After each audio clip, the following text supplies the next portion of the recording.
Nah, yang apes kalau udah bersaing tapi nggak sehat. Oke. Kayak kemarin saya contoh, kubung saya dibakar. Dibakar. Persaingan sehat sejahterakan rakyat.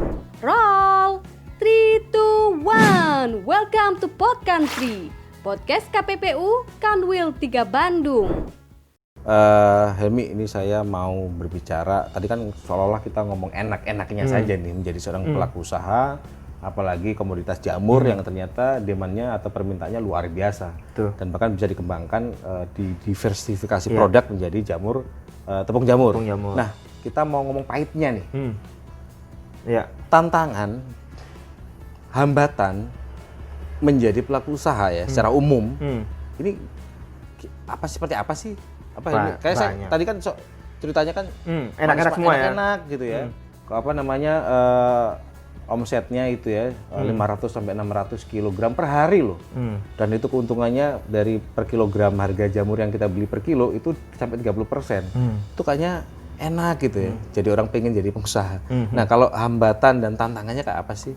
Ya, ini sih sebetulnya lumrah lah, nggak di semua, nggak cuma di jamur aja. Cuman yang saya rasakan itu pertama dari sisi tenaga kerja. Oke. Jadi nggak semua orang itu tuh apa ya, gimana ya? Kalau misalkan di petani mungkin karena konsepnya itu agak beda sama buruh gitu ya. Jadi ini kita harus tahu juga karakteristik. Jadi walaupun saya punya 3 farm, karakteristik ini beda nih. Oh. Gitu. Karakteristik seperti apa sih? Jadi ada tuh kalau di desa itu ada yang awal-awal apalagi itu mereka maunya libur hari Jumat misalnya. Oke, jadi farmnya Helmi ini berada di daerah yang berbeda. Iya, kan kita di desa kan, di desa kan. Nah, itu kita juga harus tahu tuh kondisi-kondisi begitu. Iya. Repot juga ya kan. Awal-awal ya kita mesti ada penyesuaian di situ. Terus yang kedua, pernah saya terapin nih. Gaji bulanan gitu kan. Saya so-soan biar bisa kayak tenaga kerja lain lah gitu kan. Kelihatan gede gitu. Gitu. Pada resign. Oh, Gitu. Karena pola pikir mereka, saya tuh kerja Pak buat makan. oke. Jadi kalau misalkan Bapak sebulan sekali, saya makan tiap hari Pak, bukan sebulan sekali. Nah, kayak gitu. Jadi tantangan pertama itu dulu waktu awal-awal tenaga kerja. Misalkan udah dapet nih ya kan, udah bagus apa segala macam. Polanya nih aneh-aneh. Jadi nggak mau diatur lah apa segala macam. Karena petani kan bebas, gitu kan. Nah itu, oke, bisa sampai di situ. Itu sebetulnya masih bisa lah kita handle. Yang kedua itu masalah apa ya sebutnya ya, nggak komit atau nipu lah Karakternya ya. karakternya. Karakter negatif lah ya. Jadi stakeholder itu, nah ini pengalaman juga di KPPU kan.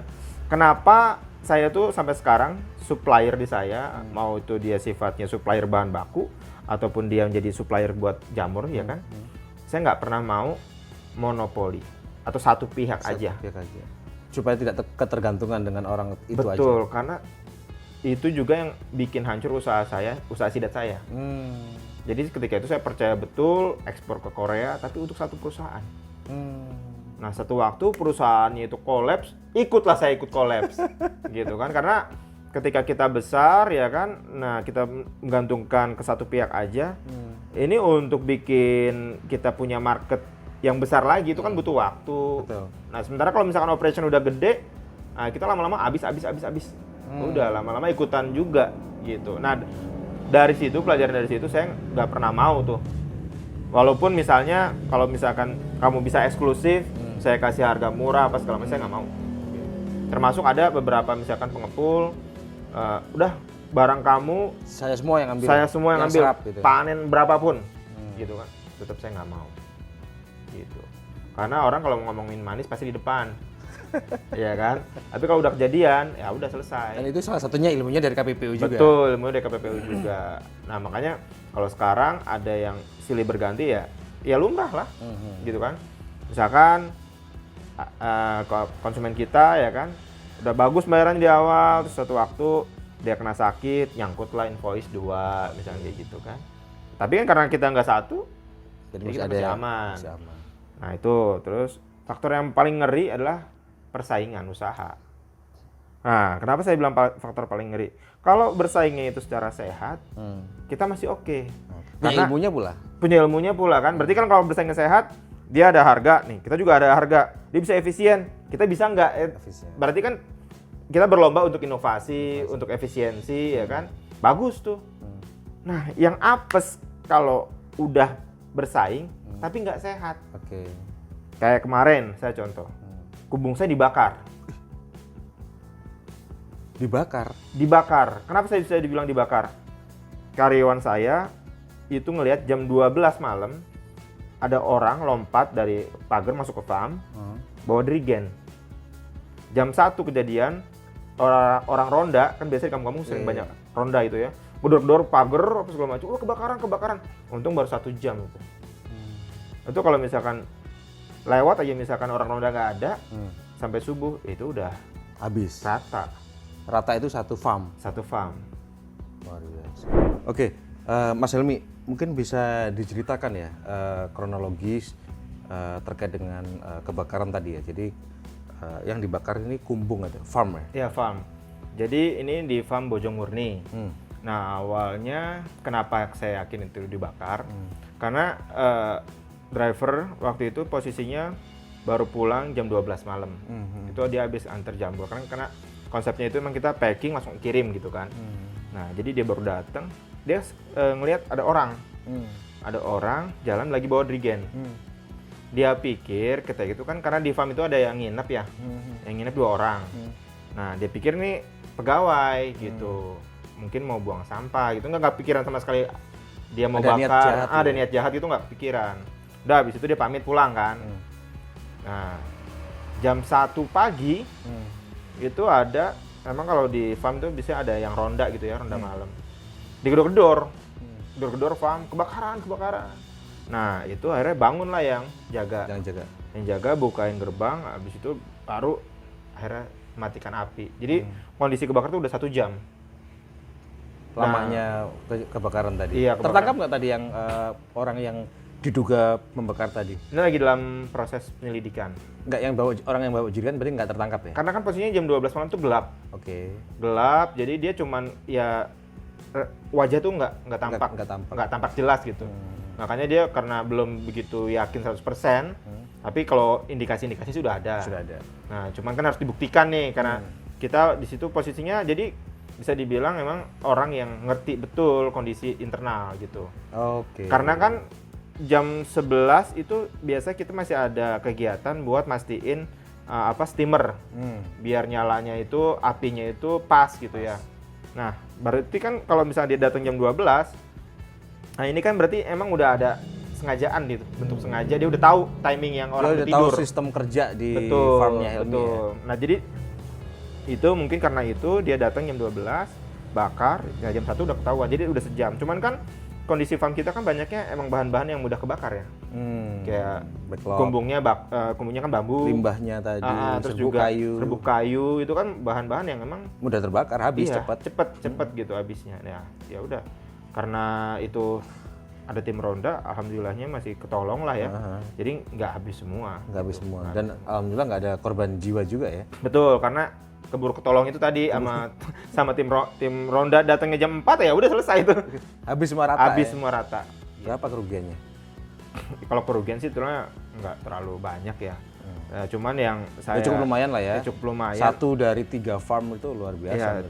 Ya cuman yang saya garis bawahi di sini, kalau seandainya itu tim ronda nggak ada, ini kan sebenarnya ada korban jiwa gitu.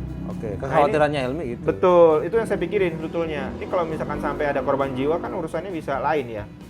Gitu kan. Terlepas ini persaingan usaha gitu kan.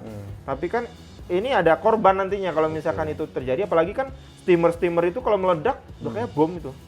Dan kita punya di farm Bojongmurni itu 3 steamer. Dan gitu. Alhamdulillah belum sempat sampai sudah dekat satu tuh udah dekat kondisinya. Jadi titik api itu nggak cuma di satu titik. Jadi beberapa titik. Makanya saya bilang ini kenapa sengaja dibakar, karena kan kalau misalkan itu keadaannya adalah terbakar gitu ya atau nggak sengaja gitu. Biasanya kan apinya rembet gitu ya. Kalau ini nggak, satu di sini, satu di situ gitu.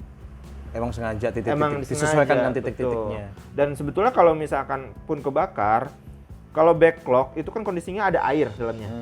Jadi kalau misalkan dibakar begini dia susah, harus disiram. Dengan disiram sama bensin lah apalah gitu kan, baru bisa kebakar gitu kondisinya. Jadi kalau saya yakin betul, dan emang waktu itu udah diolah TKP sama polisi, emang polisi juga yakin emang ini dibakar gitu. Dari sisi kondisi di TKP memang ada mengarah ke dibakar, apalagi Mengarah ada dibakar. saksi yang melihat ada orang yang Iya, bawa betul, jerigen bawa gitu. jerigen gitu. Dan kondisinya kalau di berdasarkan keterangan polisi gitu ya, itu orang itu loncat dari kebun sebelah. Jadi emang sebelah farm kita tuh ada kebun. Nah kebunnya itu kondisinya memang orang tuh kalau misalkan emang ini bisa aksesnya tuh masuk lewat situ. Oke, tapi sedang diproses ya, sudah Sedang dilaporkan diproses, ke betul. Apakah ada pesaing ini, Mi? Ya, Tanpa menyebut nama ya tentu. iya. Ya kalau saya rasa mungkin saja ya, karena kan Mungkin ya. Halwa ini kan baru banget jalan itu kurang lebih efektif di 2019 Juni. Jadi baru 1 tahun lebih ya. Oke. Nah sementara kan di sana banyak petani-petani senior yang memang bisa dibilang udah mungkin puluhan tahun begitu kan. Nah mungkin dia ngelihat wah kok Halwa bisa cepet apa segala macam gitu kan. Ya namanya orang kan kita nggak tahu ya niat-niat tertentu apa segala macam ya. Oke. Jadi akhirnya memang tahu ya bahwa yang namanya dunia usaha itu memang benar-benar keras ya. Iya, ya plus minus sih ada. Kalau dapat kita partner bagus, kita dapat juga bagus itu ada. Tapi sisi lain juga kalau misalkan kita dapat Pasti ada resiko-risikonya. betul. Kalau dulu kan sebagai pegawai, investigator di KPPU nangani kasusnya ya. Iya, betul. Nah, sementara sekarang ini sudah menghadapi yang namanya real ya. Kondisi real di lapangan, persaingan bisnis itu memang bisa keras dan bahkan menjurus ke arah yang kriminal. Betul, tadi. iya. Oke, ini pertanyaannya receh nih ya, Ya. sobat kompetisi ya. Tapi saya banyak mendengar terkait dengan hal ini ya, antara percaya nggak percaya. Ada gangguan dari dunia magic gitu ya? Dunia lain. Enggak, bukan magic. Ada Iya. magic hitam gitu ya? Oh iya. Ya jadi gini, ini sih sebetulnya bukan kali pertama ya. Oke. Jadi dulu saya sempat juga usaha restoran. Saya ini sering bangkrut, jadi udah sering gitu. Udah Jadi sering. bukan sesuatu orang bangkrut abis itu udah kapok usaha, enggak. Jadi usaha itu ya bangkrut apa jatuh itu udah biasa gitu. Jadi saya dulu pernah usaha restoran. Itu bangkrut dikerjain orang. Oke. Dikerjain orang juga. Jadi pegawai saya itu dia pernah lihat ada orang itu naburin tanah kuburan di depan restoran. Saya masa sih gitu kan. Sampai satu kejadian teman saya itu mau mampir ceritanya. 3 kali muter nggak ketemu, nggak ngeliat. Nggak ngelihat. Nah itu ya tapi kita percaya nggak percaya ya. Tapi kejadian bener. Sampai teman saya, Mi lu bohong ya punya restoran di situ, gua muter-muter 3 kali nggak ada. Masa nggak ada? Sampai kayak gitu. Nah kalau yang untuk dijamur, ya kan saya pikir mungkin kalau untuk di F&B memang banyak kan mitos-mitosnya ada yang restoran lah apalah segala macam kan. Bahkan baru dimasak tiba-tiba basi Nah semua gitu ya. Saya pikir cuma di F&B. Oke. Makanya kayaknya di F&B emang bukan bakat saya gitu ya. Saya pas di jamur saya pede, nggak ada gitu-gituan. Nah singkat cerita ya kan, ada salah satu kawan dia kebetulan indigo. Oke. Kalau saya kan nggak ngerasain ya, pede-pede aja gitu kan. Nah dia bilang, Mi, kenapa? Emang di sini disengajain melihara jin ya? Hah? Enggak lah, kita melihara jamur, enak aja sembarangan. Masa melihara jin gitu kan? Enggak, beneran. Jangan bercanda lah bro gitu kan. Ini kan banyak orang pas segala macam, masa banyak? Ya udah kalau nggak percaya dibilang sama dia kan.